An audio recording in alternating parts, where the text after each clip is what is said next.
All right, thank you, Matt. Well, local redistricting means some voters casting ballots in new locations today. Instead of the city of Onalaska's longtime polling place at the National Guard Armory, the Omni Center hosted the city's 1st and 3rd district voters who decided school board, city leadership, and a couple of contested county board seats. La Crosse County's clerk, Ginny Dankmeyer, saying the nature of these races today could potentially drive up the typical spring turnout. The polls have been steady. We're hoping to get closer to a 30% turnout. I'm thinking with some of the contested county board races, the school district races will have higher turnout. But it's to be seen tonight when the results come in.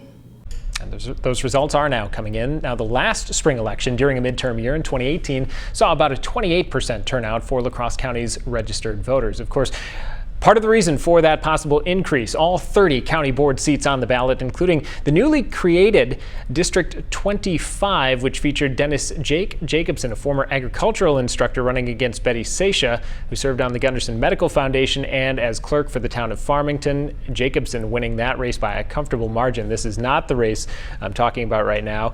Of course, County Board President Monica Cruz retaining her role after a challenge from a homeschool educator, Heidi Warminghouse, who made PFAS remediation a key part of her platform.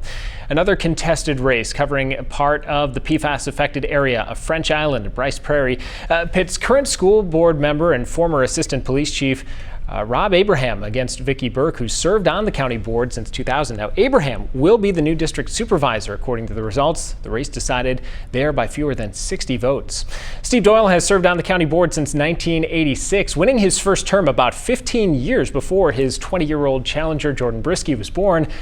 Doyle earning another term by a comfortable margin there. And former West Salem School Superintendent Troy Gunderson looking to return to public service, challenging David Hunt for the district covering West Salem. The numbers show, however, voters have chosen Hunt to serve a second term. Now, one of the Vernon County supervisor races serving as tonight's example of why every vote matters. The District 6 seat decided by just 2 votes. The unofficial results have John Pedretti winning with 142 to Joseph Kleber's 140. Another razor-thin margin in Jackson County. Michelle Mary Greendeer-Rave defeating Tom Cooper for the District 10 seat by a margin of only 4 votes there.